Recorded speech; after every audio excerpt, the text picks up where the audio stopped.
Atlanta-based media mogul Tyler Perry says right now he is ready to put up a large reward in the death investigation of 18-year-old Nolan Wells. Wells was found dead in Mississippi after a 4th of July boat trip with friends. Perry, who also paid for Wells' funeral, will cover half of the $100,000 reward for any new information in Wells' death. Civil rights activist Reverend Al Sharpton announced the reward during his eulogy for Wells on Monday.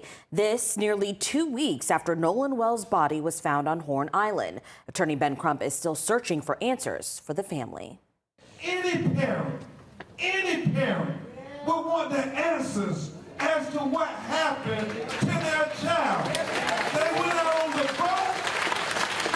boat came back, and Nolan washed up on the shore 2 days later dead. Will you want answers?